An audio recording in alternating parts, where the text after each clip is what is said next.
Hello mister Gulshan, hi, good evening. I am so sorry, मैं ऐसे आपको call कर रहा हूँ। Mister Gulshan, I am calling from NGO। मुझे आपका नंबर प्रकाश ने दिया था, प्रकाश जिनकी ये हार्डवेयर की दुकान है। हाँ जी, बोलिए। मिस्टर गुलशन, मैं ऐसे किसी को कॉल नहीं करता, बट मेरे को मैं मजबूर था आपको कॉल करने के लिए। मैं एक NGO चलाता हूँ और एक अभी बच्ची से बात कर रहा हूँ मैं फ़ोन पे ही कि आप ऐसे हैं जो थोड़ा सा सोचते हैं इस बारे में, अगर कोई परेशान हो। और कभी कभी ऐसा होता है कि मैं डायरेक्ट बात करा देता हूँ। गुलशन जी, आप इस बच्ची की परेशानी सुनिए। और मुझसे खुद कह रही है कि मैं लोगों से बात करना चाहती हूँ और लोगों से कहना चाहती हूँ कि प्लीज़ हेल्प मी। मैं जो कुछ मेरे से हेल्प कर सकते हो आप कर दीजिए। कौन है सर? कौन बच्ची? मैं बच्ची का बता रहा हूँ। बच्ची फोन लाइन में मेरे साथ है। मैं उनके घर भी गया इनफैक्ट, और वाइफ से ही बात हुई थी, और बच्ची अभी फोन लाइन पे ही है मेरे साथ। आप थोड़ी सी बात करके देखिए, थोड़ी सी बात करके देखिए, आपको खुद अंदाजा होगा। ठीक है, कराइए, बात कराइए। एक सेकंड आप होल्ड करिए, मैं बात करता हूँ उससे। हाँ ईरा, अंकल से बात करो जरा, बताओ। Hello hello hello uncle. हाँ बेटा, बोलिए। अंकल, मैं बहुत परेशान थी। क्या हो गया था इसे? बेटा बताओ, पूरी बात बताओ। मेरे पापा मुझसे 2 दिन से नहीं मिले थे। 2 दिन से नहीं मिले थे?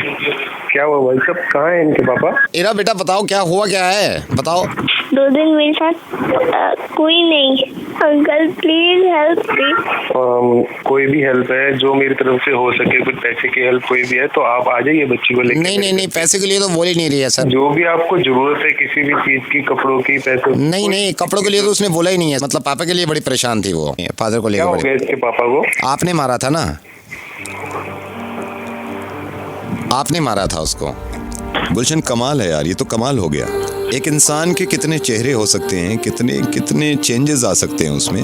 गुलशन, तुम्हें मालूम है ये लड़की कौन है? पहले तो मैं तुम्हें ये बताऊं कि मुझे अच्छा लगा कि तुम इसकी हेल्प करना चाहते हो, लेकिन ये पैसों के लिए नहीं कह रही है, और ना ये मेरे साथ फोन लाइन पे है। लेकिन ये लड़की वही है जिसकी आवाज़ मैंने रिकॉर्ड करके तुम्हें सुनाई, जिसके बाप से तुमने हाथापाई करी थी सिर्फ रोड रेज को लेके, जरा सी खरौंच को लेके गाड़ी में। गुलशन, अगर तुमने फोन काटा तो 2 चीजें बहुत बुरी होंगी। एक तो इस लड़की का दिल बहुत दुखेगा, दूसरा ये कि मुझे लगेगा कि ये जो तुम मदद करने का नाटक कर रहे थे, ये भी ढोंग कर रहे हो। तुम्हें याद है 16 तारीख को रात को एक गाड़ी तुम्हारी गाड़ी से टकराई थी, जरा सा स्क्रैच पड़ा हुआ तुम्हारी गाड़ी पे।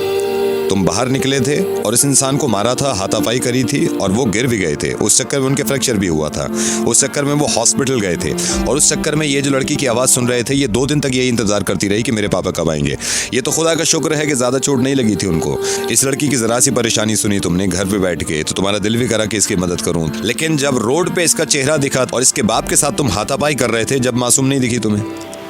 गुलशन, मैं रेडियो मिर्ची से नवेद बोल रहा हूँ। ये जिम्मेदारी मैं अकेला तो नहीं रह सकता ना कि हर किसी के घर में घुसूं, हर किसी के दिमाग में घुसूं और ये कहूँ कि सड़कों पे लड़ना नहीं चाहिए, गाड़ियों के स्क्रैचेस के चक्कर में एक दूसरे को मारना नहीं चाहिए, है ना, सड़क पे भड़कना नहीं चाहिए। नावेद, वो बात उधर से तो आप इस लड़की को ये समझा सकते हैं आपके बात उधर से शुरू हुई थी, जब वो उस वक्त ये रो रही थी कि लड़ाई मत करिए, अपने पापा से भी कह रही थी, आपसे भी कह रही थी, तो आपके समझ में आया था कि नहीं लड़ना चाहिए। ये भी पॉसिबल था कि मैं इस वक्त फोन इस लड़की के बाप को कर रहा होता और आपकी लड़की को फोन पे लगा के कर रहा होता, तो आपकी लड़की भी इतनी परेशान होती। बस इस बात को समझिए तो सही कि जब ये लड़की जरा सी परेशान आपको दिखी और आपने मदद करनी चाहिए, उस वक्त जब ये रो रही थी और ये कह रही थी कि लड़ाई मत करिए, तो आपका गुस्सा इतना हावी हो गया था आप पे कि आपको ना तो मासूम लड़की दिखी, ना आपको दुनिया दिखी, ना आपको अपनी जिंदगी, ना दूसरे की जिंदगी दिखी।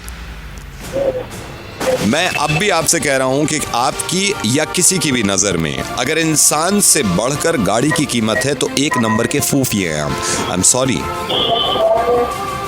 गुलशन, एक बार मैं आपको एहसास दिलाना चाहता हूँ। ये मुझे बताया था जब वहाँ पे लड़ाई हो रही थी आपकी इनके पापा से, तो आप इतने गुस्से में थे कि इस लड़की की आवाज़ भी नहीं जा रही थी आपके। क्यों बन जाते हैं गुस्से में जानवर कि इंसान की आवाज़ ही ना आए?